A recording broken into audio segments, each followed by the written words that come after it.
Te pe Mihai, am venit și eu la tine, cum e? Ia, arată-ne și nouă. Uitați aici la mine în apartament, unde stau aici la Brașov.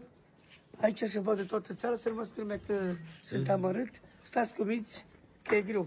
Cu nebune e greu. Uitați, Ce ți-ai luat? Ți-ai luat am ia. iac. Ia. Uitați aici iacul.